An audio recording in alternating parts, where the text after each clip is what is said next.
अस्सलाम वालेकुम students ninth class physics का चैप्टर 3 हम पढ़ रहे हैं, दैट इज़ डायनेमिक्स। आज का हमारा टॉपिक है Newton first law. Students, Newton is the scientist जिसने हमें अपना फर्स्ट लॉ ऑफ मोशन दिया। फर्स्ट लॉ ऑफ मोशन क्या स्टेट करता है? A body at rest will remain at rest. एक बॉडी रेस्ट पे रहती है, यानी वो रेस्ट पे ही रहती है। And a body in motion will continue in motion in a straight line with uniform speed. एक बॉडी तब तक रेस्ट पे रहती है, या फिर एक बॉडी तब तक यूनिफॉर्म मोशन में ट्रैवल करती है जब तक उसके ऊपर कोई एक्सटर्नल फोर्स ना लगा दी जाए to change its state of rest और of uniform motion. Clear? So हम ये कह सकते हैं कि कोई बॉडी तब तक रेस्ट पे रहती है जब तक उसके ऊपर कोई एक्सटर्नल अनबैलेंस्ड फोर्स ना लगा दी जाए। स्टूडेंट्स, यहाँ पे जो एक्सटर्नल फोर्स वर्ड है, ये अनबैलेंस्ड फोर्स के लिए वर्ड यूज़ किया गया है, क्योंकि जब किसी भी बॉडी वो मोशन में हो या रेस्ट में हो, जब उस पर अनबैलेंस्ड फोर्स लगती है तो अनबैलेंस्ड फोर्स एक चीज़ की स्टेट को चेंज कर देती है, एक ऑब्जेक्ट की स्टेट को चेंज कर देती है। यानी जब उस पर अनबैलेंस्ड फोर्स लगती है तब जाके अगर वो रेस्ट में है तो मोशन में आ जाता है, और अगर वो मोशन में है तो वो रेस्ट पे आ जाता है। But there is a necessary to we have a some unbalanced force to change the state of rest or of uniform motion। इसको देखने के लिए हमारे पास एक एग्जांपल है। यहाँ देखा जा सकता है कि न्यूटन जो है, जस्ट इमेजिनरी न्यूटन है, आप जस्ट इसको इमेजिनेशन करते हैं कि न्यूटन एक अनबैलेंस्ड फोर्स के साथ इस स्टोन को, हैवी स्टोन है, मैसिव स्टोन है, इसके स्टेट को चेंज करना चाहता है by doing some unbalanced force. तो यहाँ पे वो क्या लिखता है? Object continue to remain at rest. ये इसका फर्स्ट पार्ट है। Object will continue to remain at rest until unless, जब तक हम कोई एक्सटर्नल अनबैलेंस्ड फोर्स ना लगा दें। अभी जो स्टोन है तब तक इसने रेस्ट पे रहना है जब तक हम इस पर कोई एक्सटर्नल अनबैलेंस्ड फोर्स ना लगा दें। दैट्स वाई न्यूटन जो है अपने दोनों हाथों से इसको पुश कर रहा है, यूँ करके देखा जा सकता है। By pushing what he is doing, actually he is doing some unbalanced force. Unbalanced force will move, will push that object, और ऑब्जेक्ट रेस्ट से आ जाएगा मोशन में। सिमिलरली दूसरी तरफ एक फुटबॉल देखा जा सकता है। फुटबॉल जो है, किसी प्लेयर ने इसको हिट किया, and after hitting this football, आप देखिए कि ये जो गोल का एरिया होता है, गोल का टारगेट एरिया, ये फुटबॉल पे इस तरफ अनबैलेंस्ड फोर्स लगाता है, जिसकी वजह से फुटबॉल बड़ी तेज़ी से आता है, बड़ी फास्ट मोशन में आता है। यहाँ से इस पे अनबैलेंस्ड फोर्स लगती है, and then this football is going to stop, this football is going to rest. It means के स्टोन अपने आप रेस्ट पे था जब तक कोई अनबैलेंस्ड फोर्स नहीं लगी। फुटबॉल अपने आप यूनिफॉर्म मोशन में ट्रैवल कर रहा था जब तक उस पर अनबैलेंस्ड फोर्स नहीं लगी in the form of goal target area. जो कि ये जो जालियाँ होती हैं, ये इस फुटबॉल पे अपोजिट फोर्स लगाती हैं, अनबैलेंस्ड फोर्स लगाती हैं और इसके मोशन को स्टॉप कर देती हैं। इन बोथ केसेस में हमने देखा कि you need a some unbalanced force, you need some unbalanced force you know to change the state of rest और of uniform motion. So students, आपने ये देखा है कि एक्सटर्नल फोर्स जो यहाँ पे वर्ड यूज़ किया गया है वो एक्चुअल में अनबैलेंस्ड फोर्स के लिए वर्ड यूज़ किया है। External force is actually unbalanced force, because unbalanced force ही वो वाहिद फोर्स होती है जो किसी भी ऑब्जेक्ट की स्टेट को चेंज करती है। आप सोच रहे होंगे why not balanced force, balance force क्यों नहीं करती? स्टूडेंट्स, अगर हम किसी भी ऑब्जेक्ट पे बैलेंस फोर्स लगाते हैं तो बैलेंस फोर्स का तो काम ही ये है कि वो फोर्सेस को बैलेंस करती है और उसका रिजल्टेंट फोर्स जीरो हो जाता है। फोर्सेस बहुत सारी एक्ट करती हैं, ठीक है, but in that case object rest पे होता है, स्टेट चेंज नहीं करता। इसी तरह अगर मोशन में रह के आप किसी बॉडी पे बैलेंस्ड फोर्स लगा दोगे तो वो मोशन में ही रहेगा, it will not never change its state from motion to rest. इसी तरह अगर कोई ऑब्जेक्ट रेस्ट पे है तो वो अपने आप रेस्ट से मोशन में नहीं आ सकता। जैसे आप इस मार्कर की मिसाल ले लें, लुक एट दैट। अब ये मार्कर अपने आप अपनी स्टेट नहीं चेंज कर सकता, you need some unbalanced force. इस मार्कर का जो बॉटम सरफेस है और इस रजिस्टर का जो टॉप सरफेस है, इसके दरमियान फ्रैक्शन प्रोड्यूस होने वाला है जब आप इस पे फोर्स लगाओगे। So you need unbalanced force. That unbalanced force will change the state of this marker from rest to motion. It means that you need some unbalanced force, external force to change the state. Newton का first statement यही है कि एक object rest पे रहता है until unless, जब तक कि उस पर कोई अनबैलेंस्ड एक्सटर्नल फोर्स ना लगा दी जाए। This is the first part of Newton. Clear? अब जो टेंडेंसी है किसी भी बॉडी की, यानी इस बॉडी की जो टेंडेंसी है रेस्ट में रहना, that is what actually, that is inertia. तो हम ये लिख सकते हैं tendency of a body to remain at rest. Similarly, या फिर अगर ऑब्जेक्ट मूव कर रहा है then to continue moving in a straight line, that is called inertia. Tendency of a body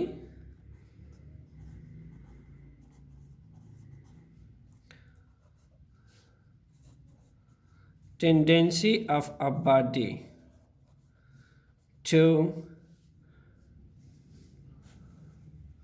remain at rest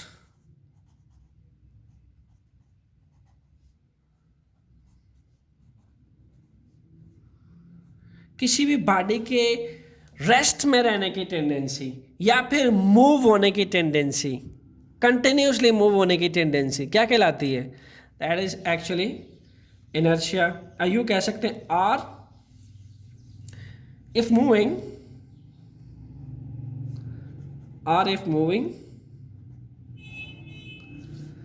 what actually are if moving, हम कह सकते हैं to continue moving in a straight line, to continue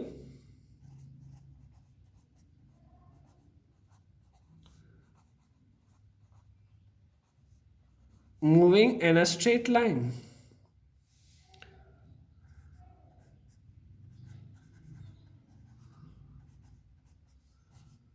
Is what actually called inertia.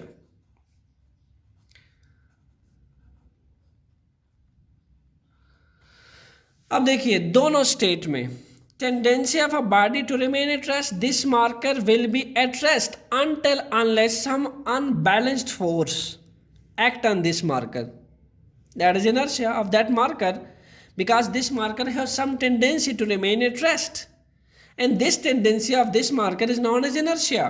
Similarly, this football is hit by any football player, kick by any football player.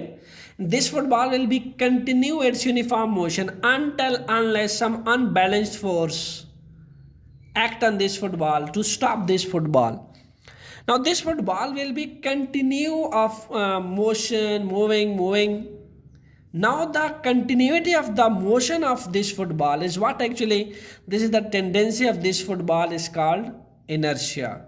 Tendency of this football to stay in motion until unless some unbalanced force, opposing force to stop the motion of that football is known as inertia. तो हम ये कह सकते हैं कि किसी भी object के रेस्ट में रहने की स्टेट या किसी भी ऑब्जेक्ट के मूव करते चले जाने की स्टेट की टेंडेंसी उसका क्या कहलाती है? उसका इनर्शिया कहलाती है। ओके, सो स्टूडेंट्स, अगर आपको ये कह दिया जाए कि जो स्टोन है जिसको न्यूटन पुश करने की कोशिश कर रहा है और एक तरफ एक फुटबॉल है जिसको फुटबॉल प्लेयर किक मारने की कोशिश कर रहा है, दोनों में से पुश करना किसको आसान होगा? Obviously football. Why? Because the mass of this football is much lower as compared to the mass of stone. The mass of this stone is much greater than the mass of this football. तो आप क्या कह सकते हैं? क्या इस football का inertia इस स्टोन की इनर्शिया जितना होगा? No, the answer is no. इस फुटबॉल का इनर्शिया इस स्टोन की निस्बत बहुत लेस होगा. क्लियर? तो हम ये कह सकते हैं greater the inertia greater will be the force. Greater the inertia जैसा कि स्टोन का है, greater will be the force required to bring a change in its state of rest or of uniform motion. यानी जितना inertia ज़्यादा होगा उतनी आपको ज़्यादा फोर्स चाहिए, उतनी आपको ग्रेटर फोर्स चाहिए एक ऑब्जेक्ट का स्टेट चेंज करने के लिए. और जितना किसी ऑब्जेक्ट का इनर्शिया कम होगा उतनी आपको मिनिमम कम फोर्स रिक्वायर्ड है उसकी स्टेट चेंज करने के लिए. अब जैसा कि फुटबॉल कंटिन्यूसली किक मारता है इसको कोई प्लेयर, अब चूंकि ये लाइट है, मैसिव नहीं है, इसका मैस कम है, then we required a smaller force to stop the uniform motion of that football. But here we need a large force to push that stone due to its heavier mass. And heavier mass means heavier inertia. Smaller mass means smaller inertia. Okay?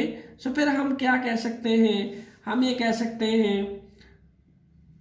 कि actual में mass is a measure of the inertia of a body. एक shortcut line लिखी जा सकती है, mass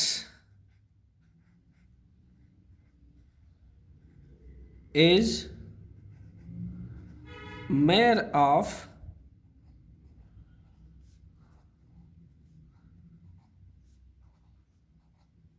inertia of body.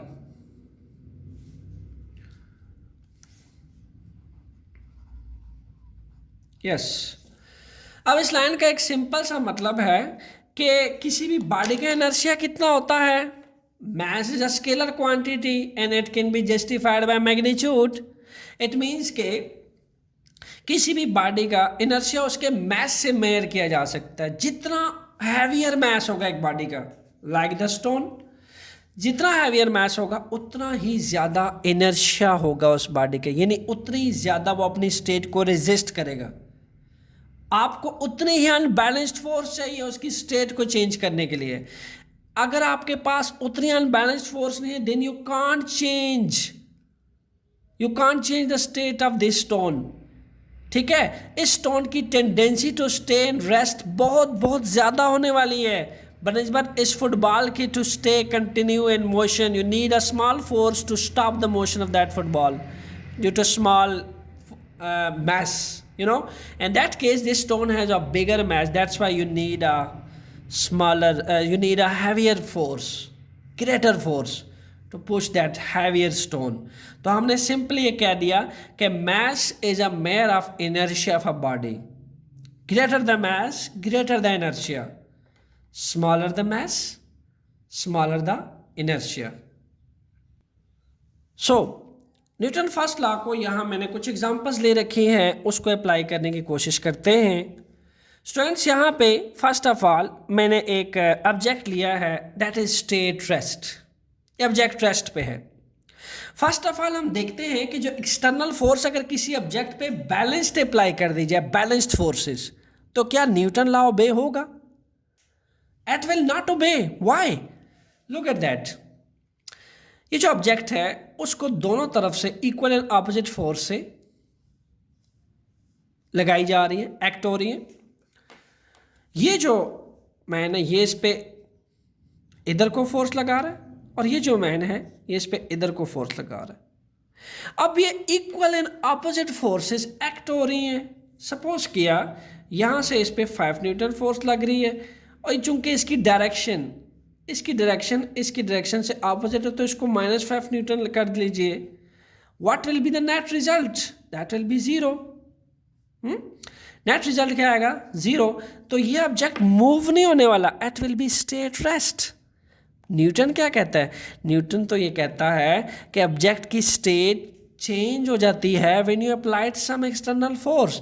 यहाँ पे तो 2 एक्सटर्नल फोर्सेस अप्लाई हो रही हैं, बट उनका नेट फोर्स क्या हो रहा है? 0, बिकॉज ये बैलेंस्ड फोर्सेस हैं. In case of balanced force the object state will not be changed. Object state will not be changed. This is the case of balanced force. आइए अब इस पे अप्लाई करते हैं अनबैलेंस्ड फोर्स. ये case किसका है? बैलेंस्ड फोर्स का.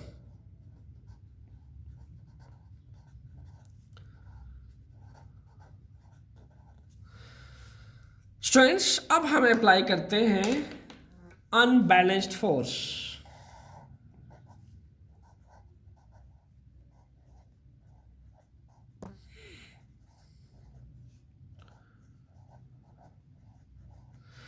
Look at that.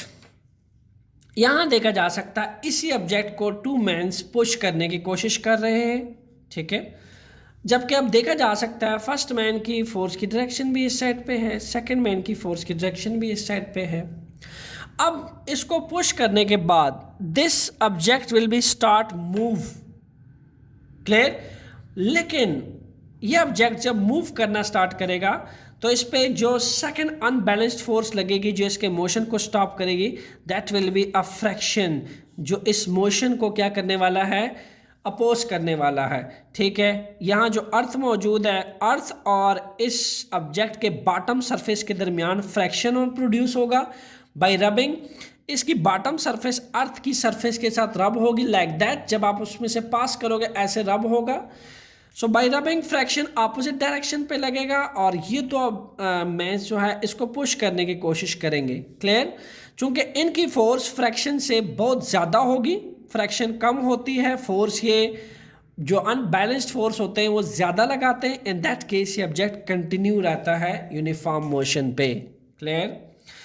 Fraction students मैं अगेन रिपीट कर दूं, ये इन दोनों मैन्स के फोर्स लगाने की निस्बत फ्रैक्शन कम होती है और इनका जो एक्सटर्नल अनबैलेंस्ड फोर्स होता है वो ज़्यादा होता है. That's why this subject will be continue move. So आइए अब फुटबॉल की एग्जांपल लेते हैं. This football will be stay at rest. Initially it is at rest.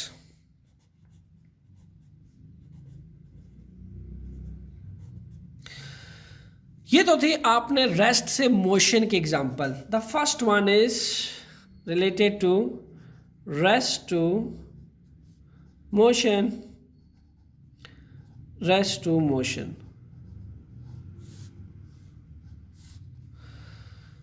What about motion to rest? आइए सेकेंड एग्जाम्पल में सीखते हैं. Motion to rest. ये न्यूटन के लॉ का सेकेंड पार्ट है.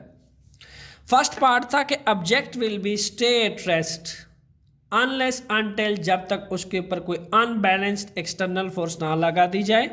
This is the unbalanced external force act by these 2 mans. So that's why this object will be change its state from rest to motion. Look at that. Now will be study the second example from motion to rest. Okay, यहाँ पे ये rest पे है completely. Obviously, until unless it will be stay at rest, जब तक इसके ऊपर किसी तरह की एक्सटर्नल अनबैलेंस्ड फोर्स ना लगा दी जाए. Now this football is kicked bye a player. इसको हार्डली किक किया गया और ये फुटबॉल उड़ते उड़ते उड़ते यहाँ पहुँचा. यहाँ से यहाँ तक इसकी यूनिफॉर्म मोशन कंटिन्यूड है. This uniform motion is completely continued.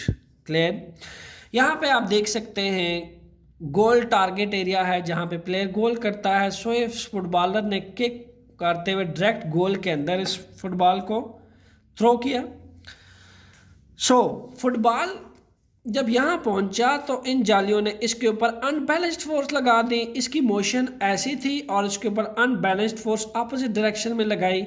So this football is stopped bye a unbalanced external force. Now this football will B initially it is in motion, but that will now comes to rest. Clear? So this is the physical explanation of Newton first law. This football will be continue in motion in a straight line unless if some unbalanced force like the goal target area act on it. This will be continue in motions. Clear? Similarly, अगर आप during football match देखें, football some time अपने साथ वाले साथी को जब वो थ्रो नहीं करता, इन दैट केस फुटबॉल मोशन में रहता है, थोड़ा से मूव होने के बाद हम देखते हैं कि अर्थ में जो फ्रैक्शन प्रोड्यूस होता है, फ्रैक्शन से उसकी मोशन स्टॉप हो जाती है। फ्रैक्शन भी एक अनबैलेंस्ड फोर्स की तरह उस पर एक्ट हो रही होती है, कंटिन्यूसली एक्ट होती है और उसके मोशन को स्टॉप कर देती है। सो हम अगर ये कहें कि अगर अनबैलेंस्ड फोर्स ऑब्जेक्ट पे ना लगे, व्हाट विल हैपन स्टूडेंट्स? अगर अनबैलेंस्ड फोर्स ना लगे, then that object will be stay at rest. It will never change its state by itself. This football will be continue in motion if unbalanced force are not act by, if any external force are not act by someone. This football will be continue in state of motion. So this is a physical statement of Newton first law. अब यहाँ पे unbalanced force act हो रही है किस पे? एक toy car है, ठीक है, ये मूव कर रहे हैं हम, ये टॉय कार मूव हो रहा है, किस चीज़ से मूव हो रहा है? बाय पुशिंग और सेल्फ। हम इसको पुश कर रहे हैं किस तरफ को? राइट से लेफ़्ट की तरफ इसको हम पुश कर रहे हैं। अब चूंकि यहाँ पे ये रोड है, ठीक है, ये लाइन जो है रोड को रिप्रेजेंट कर रही है, ये टायर हैं कार के। अब टायर के ये जो कार के जो टायर हैं, इसका बॉटम सरफेस और रोड का बॉटम सरफेस दोनों में क्या प्रोड्यूस हो रही है? फ्रैक्शन। क्लियर? यहाँ फ्रैक्शन प्रोड्यूस हो रही है। अब फ्रैक्शन क्या लगती है? अपोजिंग डायरेक्शन में लगती है। अगर मोशन इस डायरेक्शन में है तो फ्रैक्शन हमेशा इस डायरेक्शन में एक्ट करेगी, इनकी डायरेक्शन हमेशा अपोजिट होती है। इसलिए तो हम कहते हैं कि फ्रैक्शन जो है as a unbalanced external force का काम करती है, अनबैलेंस्ड एक्सटर्नल फोर्स का। ये अर्थ के और जो ऑब्जेक्ट है उसके सरफेस के रबिंग से प्रोड्यूस होती है खुद ब खुद। क्लियर? सो हम इसको पुश करते हैं और फ्रैक्शन। अब हमारी पुश करने वाली फोर्स बहुत ज़्यादा होती है बनिस्बत उसके जो फ्रैक्शन मौजूद है टायर और अर्थ में। दैट्स वाई ये जो कार है that will be continuously move move move. Clear?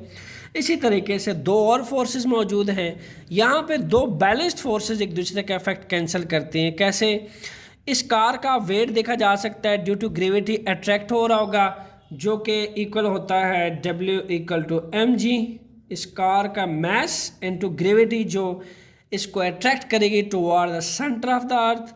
और इसके साथ साथ ये अर्थ जो है ये इस पे एक फोर्स ऑफ रिएक्शन लगाती है जो एग्जर्ट हो रही होती है ग्राउंड से। अब ये दो बैलेंस्ड फोर्सेस लग रही हैं, ठीक है, दो बैलेंस्ड फोर्सेस लग रही हैं और यहाँ पे आपके पास अनबैलेंस्ड फोर्सेस जो हैं वो इसको मूव करती चली जाएंगी। And this car will B continuously move until unless कोई अगर अनबैलेंस्ड फोर्स इस पे नागा लगा दी जाए। अब अगर इस टॉय कार को आप देखें, कंटिन्यूसली आप पुश करते चले जाएं, आफ्टर सम टाइम अगर आप हाथ पीछे कर लें, लेफ्ट कर दें इसको, what will happen? After some time it will be come to rest. Why? ये जो फ्रैक्शन है स्टूडेंट्स, हम चूंकि पहले इसको पुश कर रहे थे, ये फ्रैक्शन कम थी, हमारा पुशिंग फोर्स ज़्यादा था तो ये मूव करता चला जा रहा था।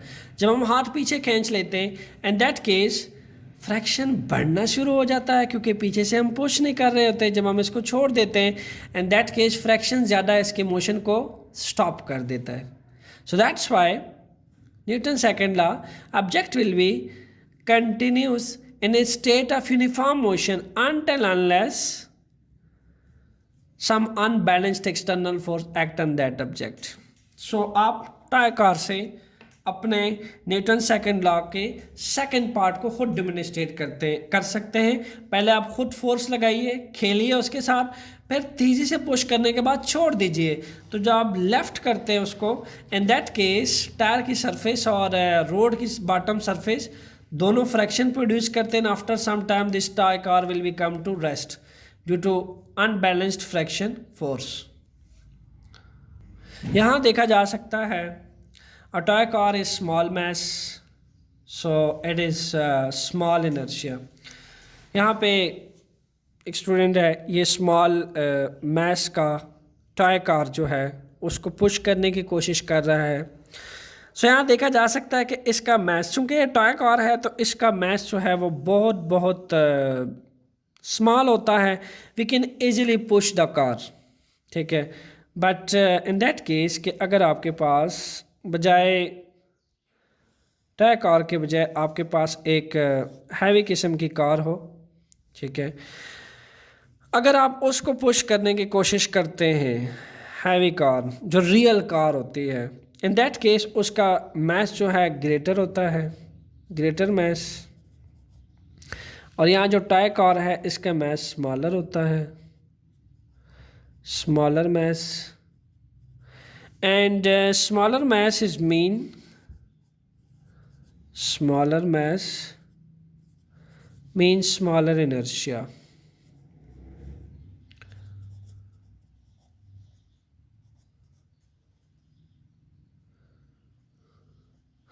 In that case अगर आपके पास कोई ग्रेटर कार है, ठीक है, लाइक दैट कोई आपके पास ग्रेटर कार है, तो ग्रेटर कार का आपके पास ग्रेटर मैस होगा, ग्रेटर कार का आपके पास ग्रेटर मैस होता है।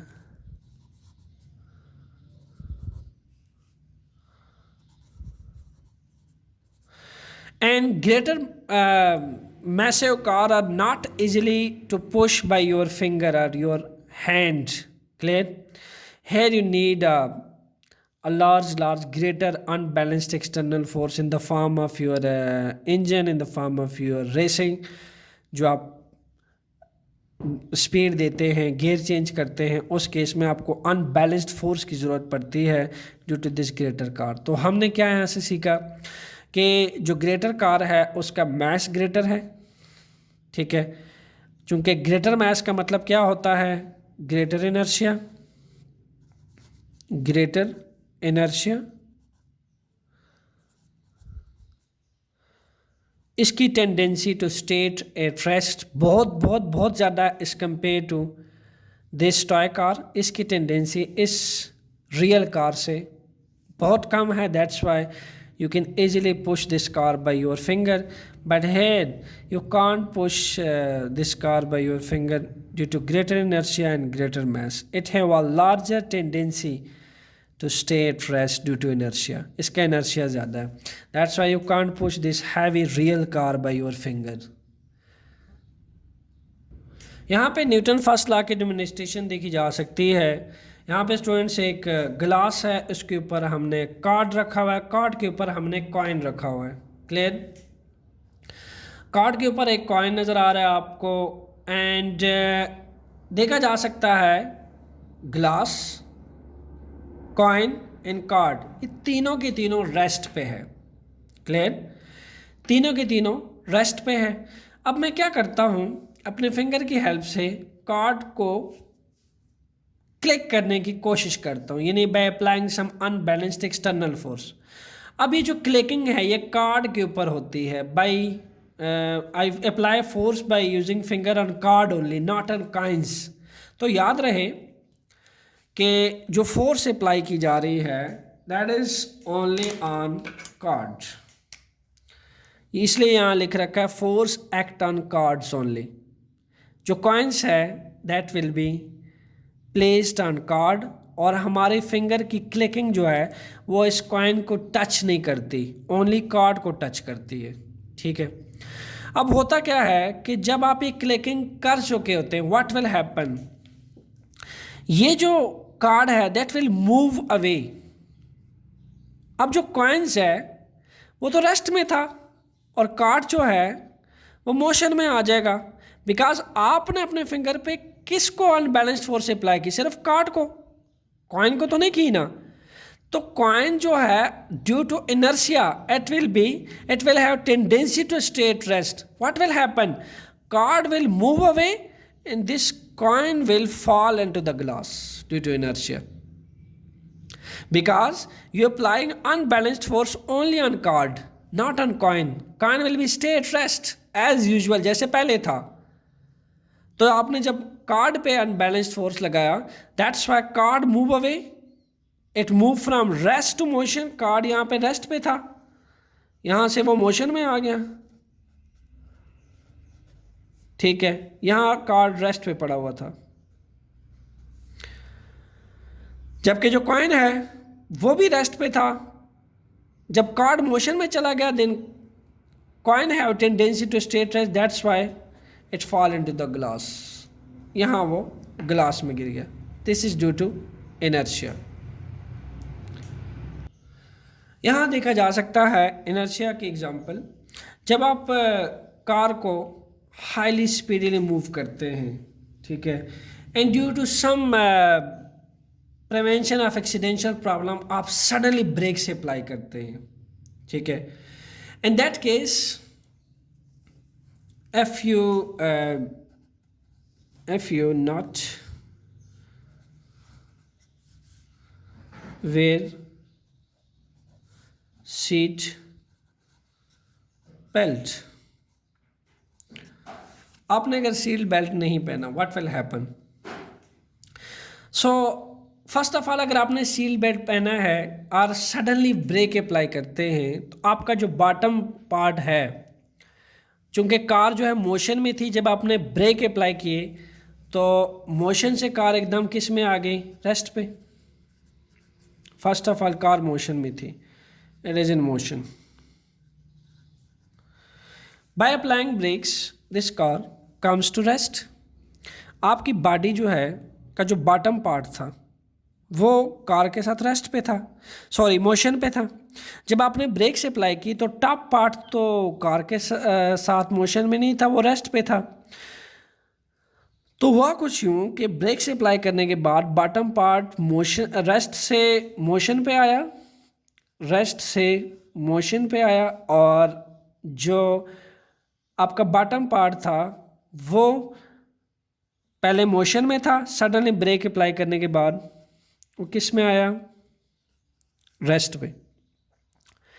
In that case due to inertia आप क्या करते हो कि आपने अगर बेल्ट नहीं पहना, suddenly it will cause some injury, accidental problem की वजह से आपको इंजरी होती है. बट अगर आप सीट बेल्ट पहनते हैं, if you wear a seat belt, then due to this inertia you can prevent yourself by any type of injury. Clear? यानी यहाँ पे जब आपका टॉप साइड जब फॉरवर्ड को बेंड होगी बाय अप्लाइंग सडनली ब्रेक्स, तो सीट बेल्ट विल बी और कम द इनर्शिया को कम करने की कोशिश करेगा, क्योंकि आपकी बॉडी जो है बाय अप्लाइंग ब्रेक जब वो रेस्ट से मोशन में आएगी, आपका बॉटम पार्ट मोशन में आएगा, तो सीट बेल्ट आपके इस इनर्शिया को और कम करने की कोशिश करेगा. ठीक है, so that's why we should wear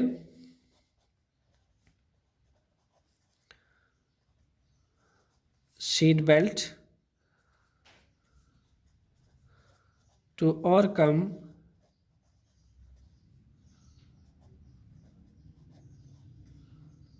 inertia. ठीक है, इनर्शिया को कम करने के लिए आपको क्या करना चाहिए? सीट बेल्ट का इस्तेमाल करना चाहिए. क्लियर? यहाँ Newton first law of motions को फ्रैक्शंस के हिसाब से देखा जा सकता है. जब आप साइकिलिंग के हिसाब से पैडलिंग करते हैं, ठीक है, पैडलिंग करते करते आप जब पैडलिंग को स्टॉप कर देते हैं, ये जो कपल प्रोड्यूस कर रहे हैं आप, ठीक है, इसको जब आप स्टॉप कर देते हैं, इन that case what will happen?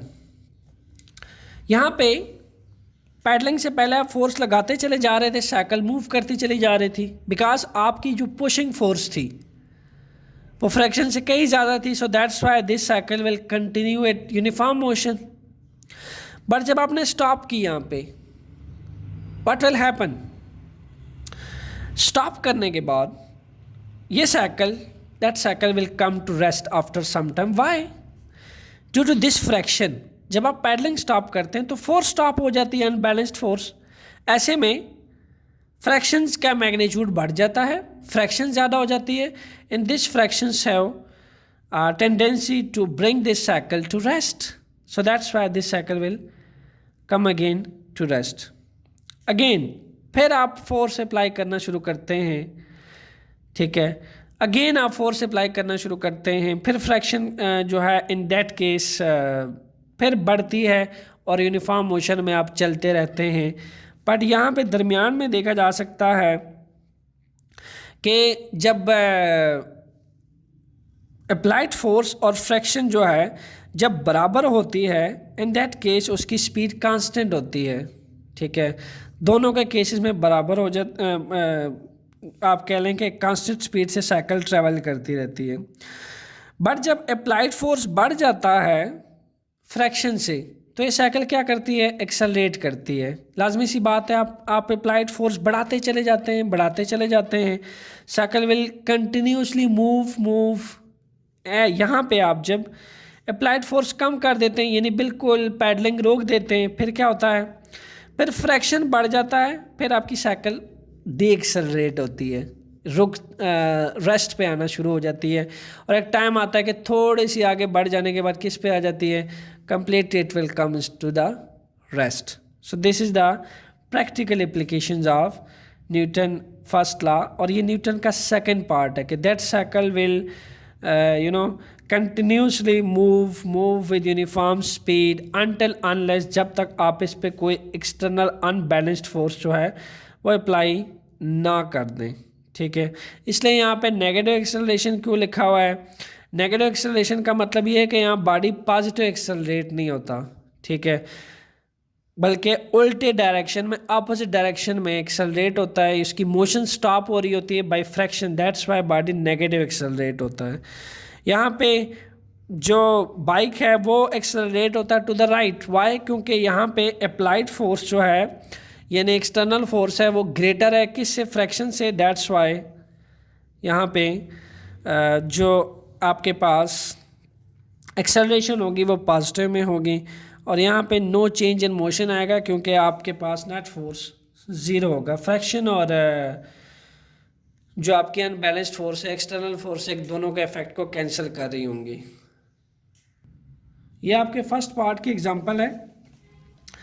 Again हमने फुटबॉल को यहाँ कंसिडर किया फर्स्ट पार्ट के लिए कि this subject will B at rest, will remain at rest until unless acted by some unbalanced force. Look at that, this is unbalanced force act on that football. So first of all ये this object have a tendency to stay at rest unless जब तक इस पे कोई external force नहीं लगी, ये rest पे था। अब इस पे जब external force लगी, that will be continuously in motion until unless some unbalanced force like this net जाल act on that football, and this जो नेट्स लगे होते हैं फुटबॉल गोल के अंदर, ये नेट्स जो हैं इसके मोशंस को अपोजिंग, जिसकी बात पहले भी हो चुकी है, इसको स्टॉप करते हैं। तो सवाल ये पैदा होता है कि क्या अगर ये जाल इसकी मोशन को स्टॉप ना करे, this football will B continuously move, yes this football will B continuously move until unless, जब तक इस तरह की नेट की फॉर्म में कोई अनबैलेंस्ड फोर्स इसकी मोशन को स्टॉप नहीं करता, it will B continuously move. So student, this is a Newton first law, hopefully you understand, and comments करके मुझे ज़रूर बताइएगा कि आपको न्यूटन फर्स्ट लॉ कैसे लगा, एंड साथ साथ अगर आपके जहन में कोई क्वेश्चन है तो वो भी लाजमी मुझे कमेंट में बताइएगा। Stay tuned, thanks.